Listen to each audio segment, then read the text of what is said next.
એક નગરમાં સામરદાસ નામના એક બહુ મોટા શેઠ રહેતા હતા. શેઠની દુકાનો મોટી, વેપાર મોટો અને આખા નગરમાં આબરૂ પણ ખૂબ મોટી.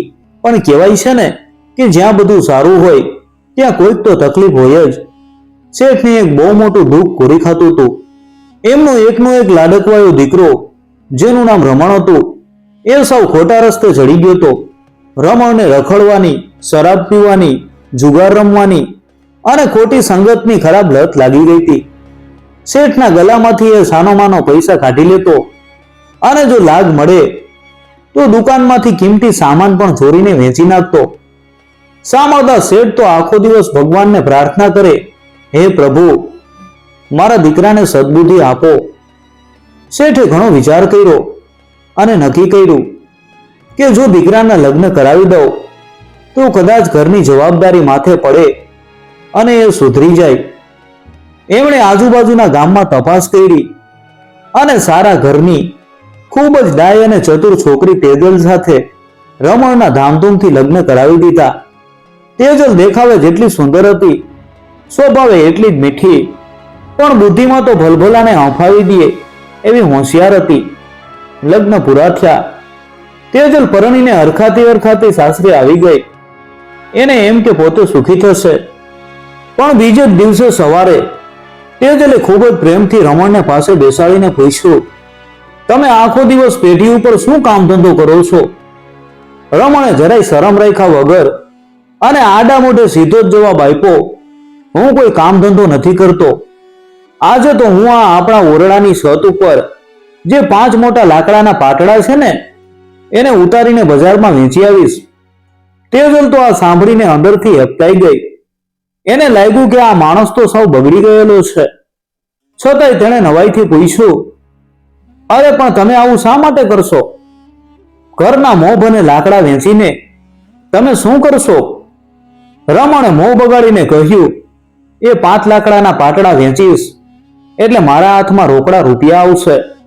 પછી એ રૂપિયા લઈને હું મારા ભાઈબંધો સાથે જુગાર રમીશ. તેજલ તરત જ સમજી ગઈ કે આને ગુસ્સે થઈને કે સીધી રીતે સમજાવવું અઘરો છે. તેણે ખૂબ શાંતિથી અને પ્રેમથી કહ્યું, મારા વાલા, જુઓ, જો તમે ઘરના પાટડા વેચી દેશો તો આપણો આ ઓરડો તૂટી જશે. ઘરના છાપરા વગર વરસાદ અને તાપમાં આપણે રહીશું ક્યાં? ઓરડો નહીં હોય તો આપણે બંને રસ્તા ઉપર રગડી પડશું.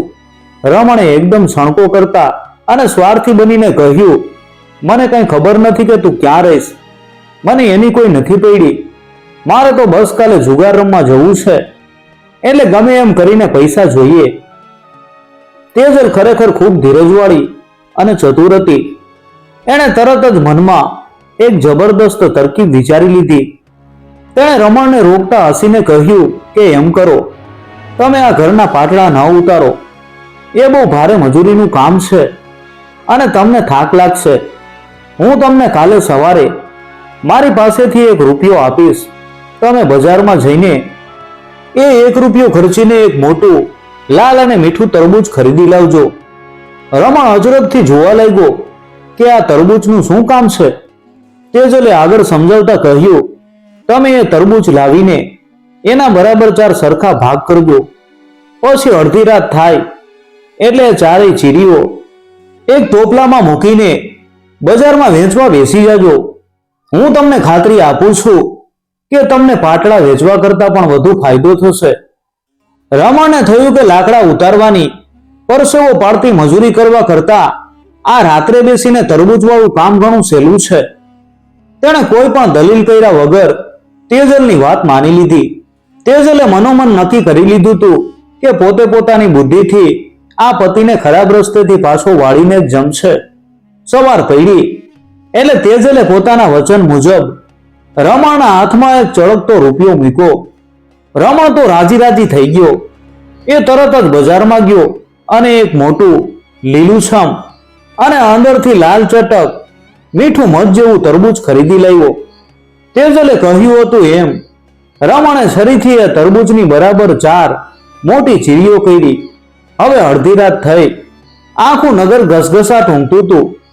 તેજલ જાતે રમણને બજાર સુધી મૂકવા આવી. રમણ એક ટોપલામાં તરબૂચની 4 લાલ ચટક ચીરીઓ ગોઠવીને બજારના ચોકમાં બેસી ગયો. આસપાસ એકદમ શાંતિ હતી.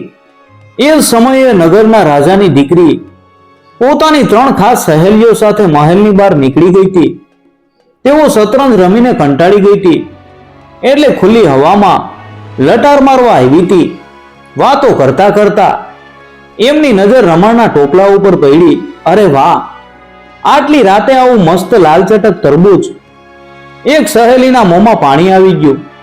બધી સહેલીઓ તરબૂચ ખાવા માટે રમણ પાસે દોડી આવી. પહેલી સહેલીએ તરબૂચની એક ચીરી ઉઠાવી અને ખાતી ખાતી ચાલવા લાગી. રમણે બૂમ પાડી, અરે ઊભી રે, તરબૂચના પૈસા તો આપતી જા.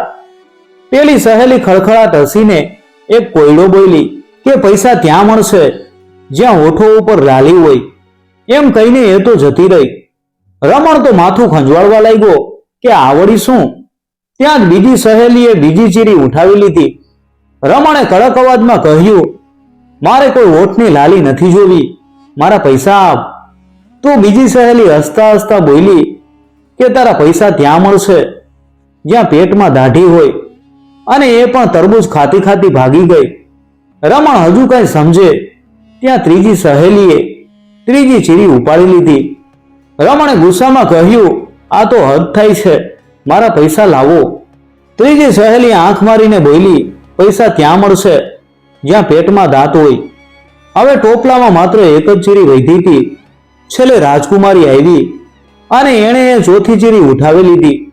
રમણે તો 2 હાથ જોડીને કહ્યું કે બેન, મહેરબાની કરીને મને પૈસા આપો, મને ઘરે જવા દો. રાજકુમારીએ એકદમ રૂઆબથી કહ્યું, તારા પૈસા ત્યાં મળશે જ્યાં સદા સુહાગ હોય. એમ કહીને એ પણ પોતાની સહેલીઓ પાછળ જતી રહી. રમણ તો સાવ નિરાશ થઈ ગયો. બિચારો ઉદાસ થઈને ખાલી ટોપલો લઈને બેસી રહ્યો. આ કેવી છોકરીઓ હતી! તરબૂચ ખાઈ ગઈ અને બદલામાં એક ફૂટી કોડી પણ ન આપી. ઉપરથી આવા ચક્કર લાવી દે એવા કોયડા કહીને જતી રહી. આખી રાત ઉજાગરો કર્યો, મચ્છર કર્યા અને હાથમાં કશું જ ન આવ્યું.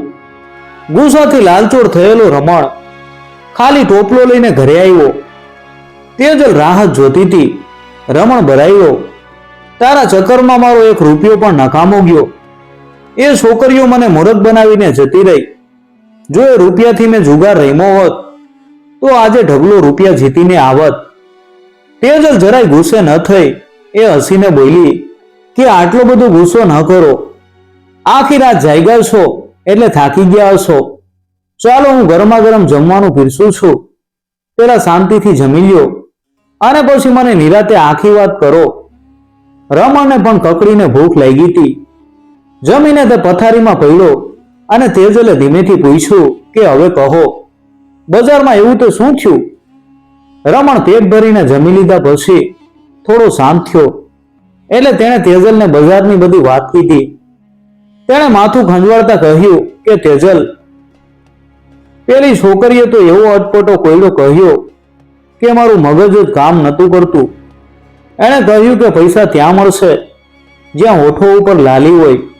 હવે મારે આવી છોકરીને આખા નગરમાં ક્યાં શોધવી? તેજલ ખળખળાટ હસી પડી, જાણે કોઈ નાના બાળકને સમજાવતી હોય.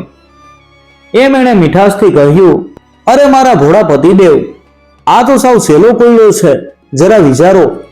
આપણા હોઠ લાલ ક્યારે થાય? જ્યારે આપણે પાન ખાઈએ ત્યારે ને. એનો મતલબ કે એ છોકરી બીજી કોઈ નહીં પણ નગરના પાનવાળાની દીકરી હતી.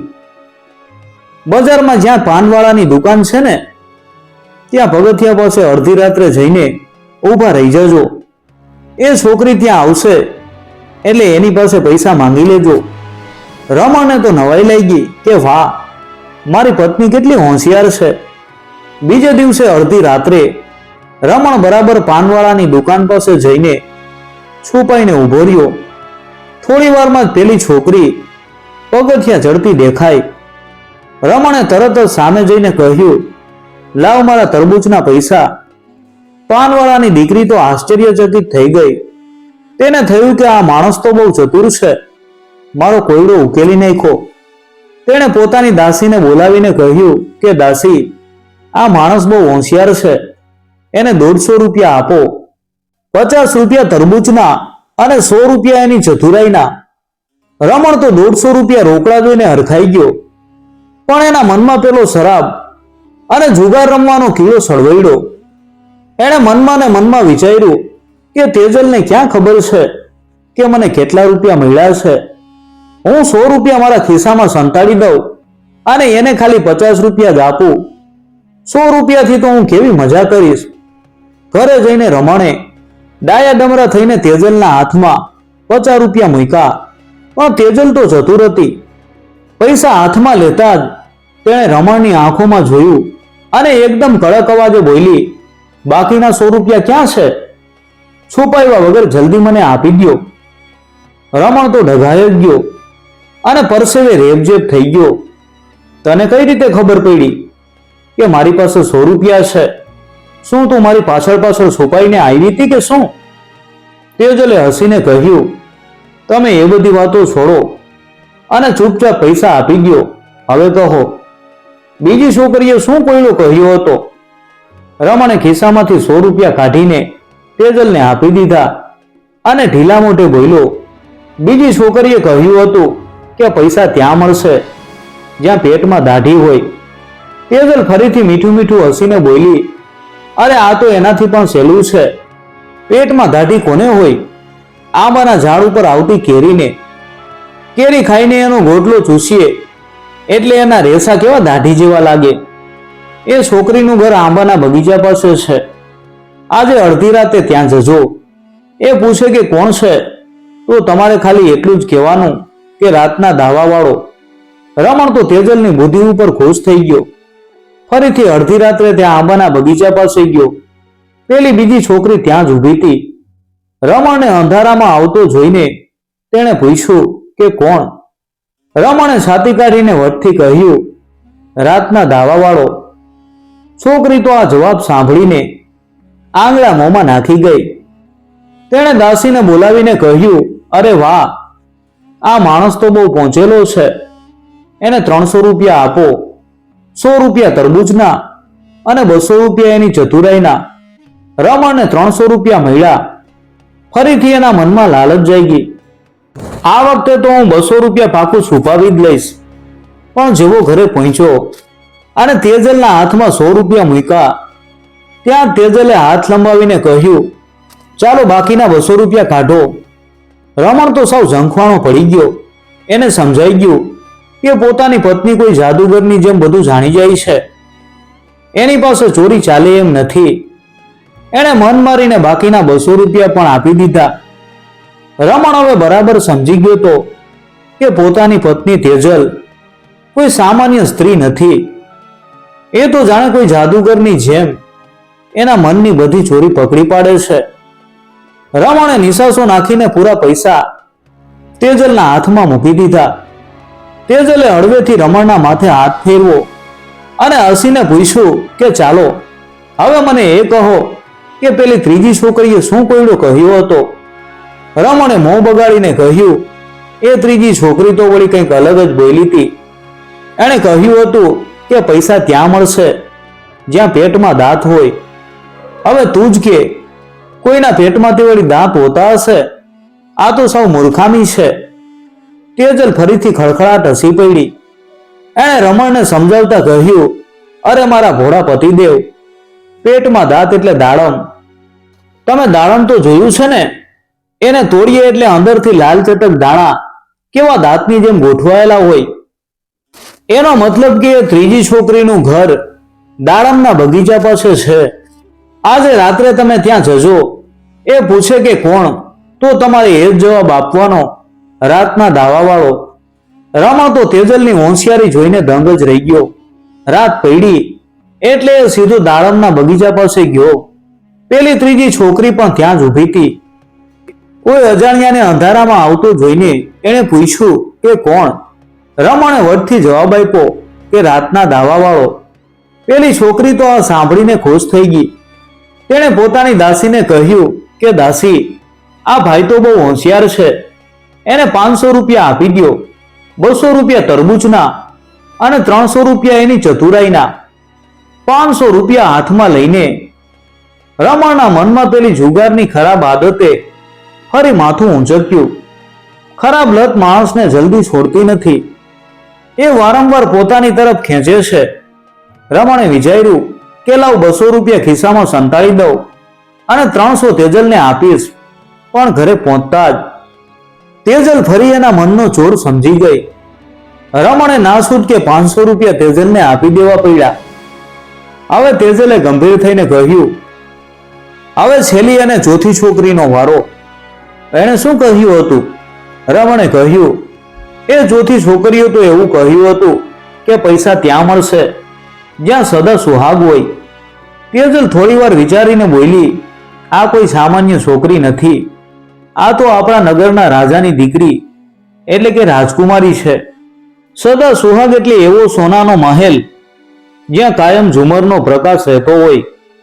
આજે રાત્રે તમે સોનાના મહેલમાં જજો, અડધી રાત્રે એ ઝુમરની નીચે જઈને ઊભા રહી જજો અને પૂછવા ઉપર કહેજો કે રાતના ધાવાવાળો. રમણ તો દર વખતની જેમ ડરતો ડરતો રાજાના મહેલે પહોંચ્યો. ઝુમર નીચે ઊભા રહેતા જ રાજકુમારી ત્યાં આવી. રમણે તરત જ કીધું કે રાતના દાવાવાળો. રાજકુમારી રમણની ચતુરાઈથી એટલી બધી ખુશ થઈ ગઈ કે તેણે તરત જ 800 રૂપિયા રમણને આપ્યા. પણ પૈસા આપતા જ રાજકુમારીની આંખો લાલ થઈ ગઈ અને તેણે કડક અવાજમાં એક ભયંકર ધમકી આપી કે સાંભળ ભાઈ, જો તું કાલે રાત્રે પાછો અહીં નહીં આવ્યો તો તને અને તારા આખા પરિવારને હું તેલની ઘાણીમાં પીલાવી દઈશ, જીવતા નહીં છોડું. આ ધમકી સાંભળીને રમણના તો હોશ જ ઉડી ગયા. એ થરથર ધ્રુજવા લાગ્યો. 800 રૂપિયા લઈને તે ઘરે ભાગ્યો. બધા પૈસા લાવીને ચૂપચાપ તેજલના હાથમાં મૂકી દીધા. તેજલે જોયું કે રમણનો ચહેરો સૌ ફીકો પડી ગયો છે. તેણે ચિંતાથી પૂછ્યું કે શું વાત છે? તમે બરાબર તો છો ને? આટલા ગભરાયેલા કેમ છો? રમણનો ચહેરો સૌ સફેદ પાણી જેવો થઈ ગયો હતો. તે થરથર ધ્રુજી રહ્યો હતો. તેજલે એના ખભા ઉપર હાથ મૂકીને ચિંતાથી પૂછ્યું, અરે શું થયું છે?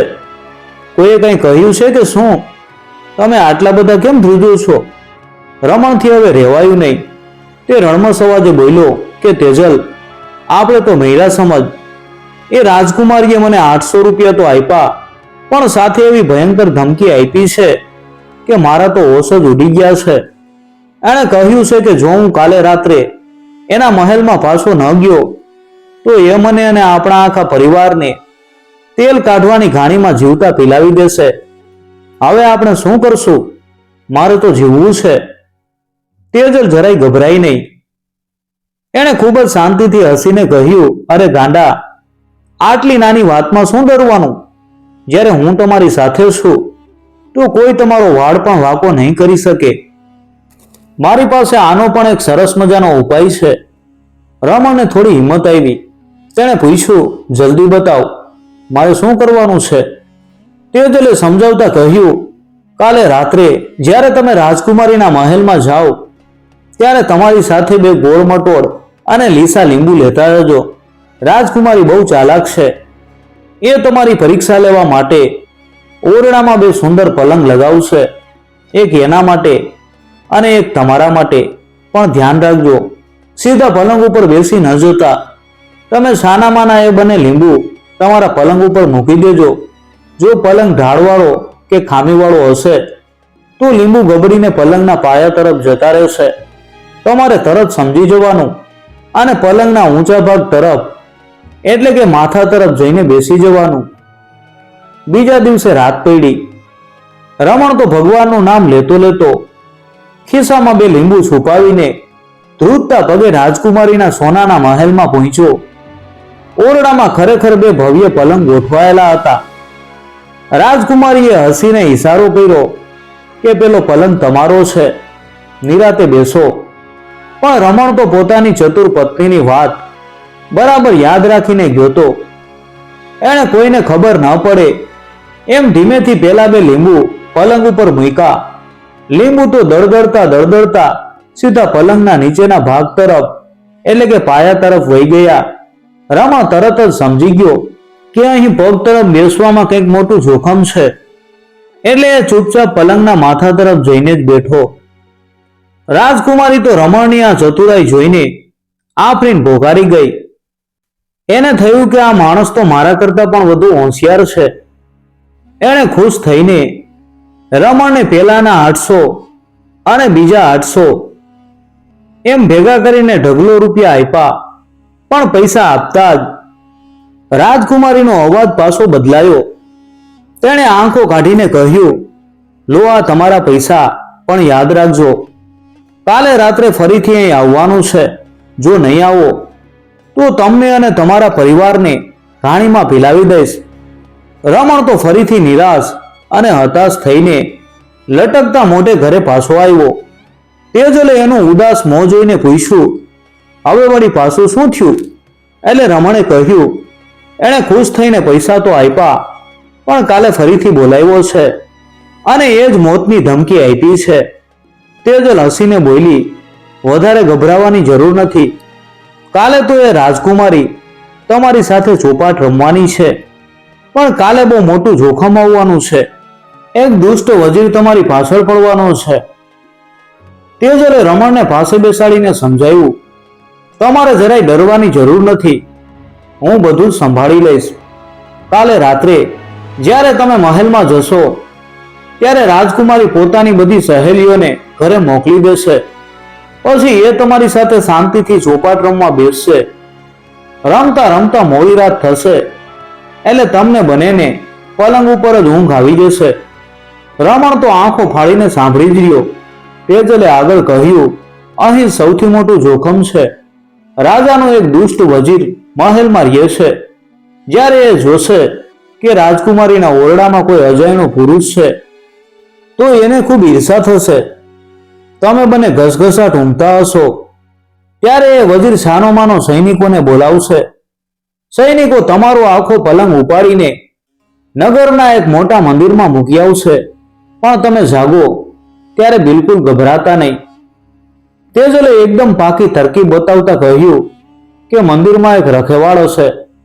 તમારે એને બોલાવીને સોનાના 5 સિક્કા આપવાના અને કહેવાનું કે આખા નગરમાં ઢોલ વગાડી અને એવી જાહેરાત કરે કે એક સોનેરી ગાય અને એક શિંગડા વગરનો બળદ રખડતા પકડાયા છે. કાલે સવારે 10 વાગે મંદિરે એમની હરાજી થશે. જેને છોડાવવા હોય તે આવી જાય.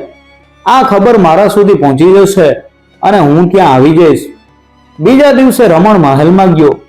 બધું બરાબર તેજલે કહ્યું હતું એમ જ બન્યું. રાજકુમારી સાથે ચોપાટ રમતા રમતા બંનેને ગાઢ ઊંઘ આવી ગઈ. દુષ્ટ વજીરે આ જોયું અને સૈનિકો પાસે પલંગ ઉપડાવીને મંદિરમાં મુકાવી દીધો. વજીર તો મલકાતો સીધો રાજા પાસે ગયો. એણે રાજાના કાન ભંભેર્યા કે મહારાજ, તમારી દીકરી તો કોઈ પારકા પુરુષ સાથે સૂતી છે. મેં મારી સગી આંખે જોયું છે. રાજા તો આ સાંભળીને આગ બબૂલા થઈ ગયા. એમણે ગર્જના કરી કે વજીર, તું મારી દીકરી ઉપર આટલો મોટો આરોપ લગાવે છે. જો તારી વાત સાચી પડી તો હું મારી દીકરીને 12 વર્ષ માટે રાજ્યની બહાર કાઢી મૂકીશ. પણ યાદ રાખજે, જો તું ખોટો પડ્યો તો તારે 12 વર્ષ માટે આ દેશ છોડીને જવું પડશે. વજીર અભિમાનમાં આવીને બોલ્યો કે મહારાજ, મને મંજૂર છે. સવારે ચાલો મારી સાથે મંદિરે. બીજી બાજુ સવાર પડતા જ મંદિરમાં રમણ અને રાજકુમારીની આંખ ખુલી. રાજકુમારી તો આસપાસ જોઈને રડવા જેવી થઈ ગઈ. પણ રમણને તરત જ તેજલની વાત યાદ આવી. એણે તરત જ બહાર ઉભેલા પહેરેદારને બોલાવ્યો. એને સોનાના 5 સિક્કા આપીને કહ્યું કે જા ભાઈ, આખા નગરમાં ઢંઢેરો પીટાવ કે સોનેરી ગાય અને બળદ પકડાયા છે. સવારે 10 વાગ્યે હરાજી છે. પહેરેદાર તો ખુશ થઈને આખા ગામમાં ઢોલ વગાડવા નીકળી પડ્યો. ઢોલનો અવાજ ધીમે ધીમે તેજલના ઘર સુધી પહોંચી ગયો. તેજલ સમજી ગઈ કે હવે એનો વારો આવી ગયો છે. જેવો પેલા ઢોલિયાનો અવાજ તેજલના કાને પડ્યો, એ એકદમ સમજી ગઈ કે હવે એનો પતિ મુસીબતમાં છે અને જરાય સમય બગાડવા જેવો નથી. તેજલ તો દોડીને રસોડામાં ગઈ. તેણે પૂજાની એક મોટી થાળી લીધી અને એમાં ગોળ, અને ઘીથી બનાવેલા મસ્ત મજાના લાડુઓનો ઢગલો કર્યો. પછી તેણે આડોશ પાડોશની બધી બહેનોને સાથ પાડ્યો કે ચાલો બહેનો, આજે તો મંદિરે માતાજીની પૂજા કરવા જવું છે. બધી બહેનો તો શણગાર સજીને તૈયાર થઈ ગઈ. પણ તેજલે એમની સામે એક શરત મૂકી. તેણે કહ્યું, જો બહેનો, આજે મારું મૌન વ્રત છે, એટલે હું રસ્તામાં એક શબ્દ પણ બોલીશ નહીં, અને પૂજાના નિયમ પ્રમાણે હું તમારા બધા કરતા 10 ડગલા આગળ ચાલીશ. પેલા તો બહેનોને થોડું અજીબ લાગ્યું, પણ પછી સૌ માની ગઈ. બધી સ્ત્રીઓ તો માતાજીના ગરબા અને ગીતો ગાતી ગાતી મંદિર તરફ ચાલવા લાગી. મંદિરને દરવાજે પહોંચ્યા તો ત્યાં મોટા કદાવર પહેરેદારો હથિયાર લઈને ઊભા હતા. વજીરનો કડક આદેશ હતો કે સવારે 10 વાગ્યે મહારાજા પોતે અહીં આવશે, ત્યાં સુધી આ દરવાજા કોઈના માટે પણ ખોલવાના નથી.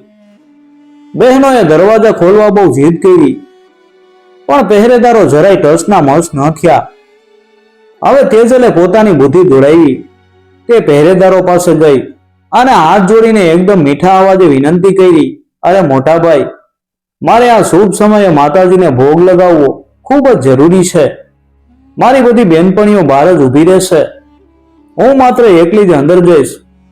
ભોગ ધરાવીને તરત પાછી આવી જઈશ. હું અંદર જાઉં એટલે તમે ફરીથી તાળું મારી દેજો, કોઈને કાંઈ જ ખબર નહીં પડે. અને હા, બહાર આવીને હું તમને બધાને લાડુનો પ્રસાદ પણ આપીશ.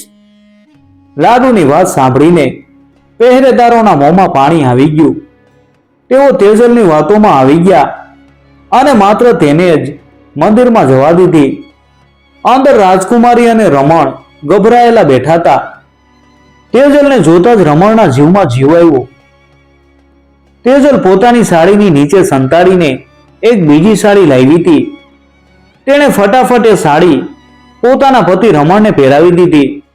માથે મોટો ઘૂંઘટ તાણી દીધો અને પેલી લાડુવાળી થાળી રમણના હાથમાં મૂકી દીધી. તેજલે ધીમેથી રમણને સમજાવ્યું, હવે તમે આ લાડુ લઈને બહાર જાઓ, પહેરેદારો અને બહેનોને પ્રસાદ આપજો. પછી કોઈની પણ સાથે બોલ્યા વગર બહેનોથી 10 ડગલા આગળ ચાલીને સીધા આપણા ઘરે પહોંચી જાજો. ઘરમાં જઈને બારણા બંધ કરીને છાનામાના સૂઈ જાજો, જાણે ક્યાંય યાદ નથી. રમણ તો સાડી પહેરીને બહાર આવ્યો. લાડુ વેચ્યા એટલે પહેરેદારો તો રાજી રાજી. બહેનોને લાગ્યું કે આ તો મૌન વ્રત વાળી તેજલ જ છે. રમણ તો લાંબા ડગલે ચાલતો ચાલતો સીધો ઘરે પહોંચી ગયો અને સહી સલામત બચી ગયો. અહીં મંદિરમાં તેજલ રમણની જગ્યાએ રાજકુમારીની બાજુમાં પલંગ ઉપર ચાદર ઓઢીને સૂઈ ગઈ. સવારના બરાબર 10 વાગ્યા મહારાજા, પેલો દુષ્ટ વજીર અને આખો રસાલો મંદિરે આવી પહોંચ્યા. વજીર તો બહુ હરખાતો હતો કે આજે તો રાજકુમારી અને પેલા અજાણ્યા માણસને પકડાવી દઈશ. રાજાના આદેશથી મંદિરના કમાડ ખુલ્યા, પણ અંદરનું દ્રશ્ય જોઈને રાજા, વજીર અને બધા અચંબામાં પડી ગયા. અંદર તો રાજકુમારી સાથે કોઈ પુરુષ નહોતો, પણ શેઠની વહુ તેજલ સૂતી હતી. 2 છોકરીઓને સાથે સૂતેલી જોઈને દુષ્ટ વજીરના તો હોંશ ઉડી ગયા. એને પોતાની સગી આંખો ઉપર વિશ્વાસ ન આવ્યો. રાજાનો ગુસ્સો 7મા આસમાને પહોંચી ગયો. તેમણે ગર્જના કરી, ઓ દુષ્ટ વજીર, તે મારી દીકરી ઉપર આવો ખોટો અને ગંદો આરોપ લગાવવાની હિંમત કરી. શરત મુજબ હું તને 12 વર્ષ માટે મારા દેશમાંથી કાઢી મૂકું છું. હમણાં જ નીકળી જા મારા રાજ્યમાંથી. આમ તેજલની ચતુરાઈથી દુષ્ટ વજીરને એના કર્મોની સજા મળી ગઈ. વજીર તો મોં કાળું કરીને દેશમાંથી જતો રહ્યો, પણ વાત હજુ અહીં પૂરી નહોતી થઈ. રાજાને પોતાની મોટી ભૂલ સમજાઈ ગઈ હતી કે તેણે વજીરની ખોટી વાતમાં આવીને પોતાની દીકરી ઉપર શંકા કરી. પણ રાજકુમારીના કોમળ મનમાં આ વાતનો બહુ મોટો ઘા વાગ્યો હતો. અહીં મંદિરમાં ચતુર તેજલે લાગ જોઈને એક નોકર દ્વારા પોતાના પતિ રમણ સુધી ફટાફટ ખાનગી સંદેશો મોકલાવ્યો. તેણે કેવડાવ્યું, હવે છેલ્લું કામ કરવાનું છે. તમે તરત જ તમારા આખા શરીરે રાખ લગાવી દો, એક સાદી લંગોટી પહેરી લ્યો અને હાથમાં એક મોટો લાકડાનો દંડો પકડી લ્યો. એ દંડા ઉપર કપડું બાંધીને એના ઉપર તેલ છાંટીને એને સળગાવો. એકદમ જ્ઞાની અને પહોંચેલા સાધુ મહારાજ જેવો વેશ બનાવીને સીધા મહેલના ચોકમાં પહોંચી જાઓ. રમણ તો હવે તેજલની ચતુરાઈનો દીવાનો થઈ ગયો હતો. એ હવે તેજલની એક એક વાત આંખ બંધ કરીને માનવા લાગ્યો હતો. એણે ફટાફટ સાધુનો વેશ ધારણ કર્યો અને હાથમાં સળગતો દંડો લઈને મહેલ તરફ દોડ્યો. બીજી બાજુ રાજકુમારી રડતી રડતી રાજા પાસે ગઈ અને બોલી કે પિતાજી, તમે મારા ચારિત્ર ઉપર શંકા કરી. હવે મારે આ મહેલમાં જીવવું નથી. હું અગ્નિમાં બળીને મારી પવિત્રતા સાબિત કરીશ. એમ કહીને રાજકુમારીએ મહેલના ચોકમાં ઉકળતા તેલનો એક મોટો કળાયો તૈયાર કરાવ્યો. આખું નગર આ જોઈને ધ્રુજી ઉઠ્યું. રાજા પણ જોરદાર આંસુએ રડવા લાગ્યા અને દીકરીને રોકવા લાગ્યા. પણ રાજકુમારી કોઈની વાત માનતી નહોતી. જેવી રાજકુમારીએ ઉકળતા તેલના કળાયામાં કૂદવા ગઈ, ત્યાં જ અલખ નિરંજન કરતો પેલો સાધુ ત્યાં આવી પહોંચ્યો. તેણે તરત જ દોડીને રાજકુમારીનો હાથ પકડી લીધો અને તેને મરતા રોકી લીધી. સાધુએ ગંભીર અવાજે કહ્યું, અરે દીકરી, આ મનુષ્યનો અમૂલ્ય અવતાર ભગવાનની કૃપાથી મળે છે. એ વારંવાર નથી મળતો. આમ ગુસ્સામાં આવીને પોતાનો જીવ ન કઢાય. રાજકુમારીએ તરત જ પોતાના પિતા તરફ જોઈને મોટા અવાજે કહ્યું કે પિતાજી જુઓ, આખા જગતમાં સાધુ મહારાજ જ પહેલા પુરુષ છે જેણે આજ સુધીમાં મારો હાથ પકડ્યો છે, મને સ્પર્શ કર્યો છે. આના સિવાય મેં કોઈ પારકા પુરુષનો પડછાયો પણ મારા ઉપર પડવા નથી દીધો. રાજા તો આ સાંભળીને ગદગદ થઈ ગયા. એમને ખાતરી થઈ ગઈ કે મારી દીકરી એકદમ પવિત્ર છે. રાજાને પેલા સાધુ ઉપર પણ ખૂબ માન ઉપજ્યું કે તેણે મારી દીકરીનો જીવ બચાવ્યો. રાજાએ તરત જ જાહેરાત કરી, હે સાધુ મહારાજ, તમે મારી દીકરીનો જીવ બચાવ્યો છે અને મારી દીકરીનો હાથ પકડનાર તમે પહેલા અને એકમાત્ર પુરુષ છો. તેથી હું મારી એકની એક દીકરીના લગ્ન તમારી સાથે કરાવું છું અને મારું આખું રાજ્ય પણ તમને ભેટમાં આપું છું. સાધુના વેશમાં રહેલો શેઠનો દીકરો રમણ રાતોરાત આખા નગરનો રાજા બની ગયો. થોડા દિવસ પછી તેણે પોતાની પેલી પત્ની ચતુર અને ડાઈ તેજલને પણ મહેલમાં ખૂબ જ માનભેર બોલાવી લીધી. રમણને સમજાઈ ગયું કે જો તેણે જુગાર રમ્યો હોત કે ખરાબ રસ્તે ચાલ્યો હોત તો આજે રસ્તા ઉપર ભિખારી હોત. પણ પોતાની પત્ની તેજલની વાત માનીને આજે એ એક મોટો રાજા બની ગયો હતો. હવે રમણે જુગાર, શરાબ અને ખરાબ સંગત કાયમ માટે છોડી દીધી. તેજલ, રમણ અને રાજકુમારી ત્રણેય ખુશી ખુશી ભવ્ય મહેલમાં રહેવા લાગ્યા અને નગરનું રાજ સુખ શાંતિથી ચલાવવા લાગ્યા. આ વાર્તા આપણને શીખવે છે કે ગમે તેવી મોટી મુસીબત કેમ ના હોય, જો આપણે ડર્યા વગર બુદ્ધિ અને શાંતિથી કામ લઈએ તો એનો ઉકેલ ચોક્કસ મળે છે. અને ખરાબ આદતો, ચોરી અને જુગાર હંમેશા માણસને બરબાદ જ કરે છે. પણ સારા લોકોનો સાથ અને સાચી સમજણ કોઈ પણ બગડેલા માણસની જિંદગી સુધારી શકે છે. હંમેશા યાદ રાખજો, બુદ્ધિ અને સદગુણો આગળ બળ અને ખરાબ વ્યસનો હંમેશા હારી જાય છે.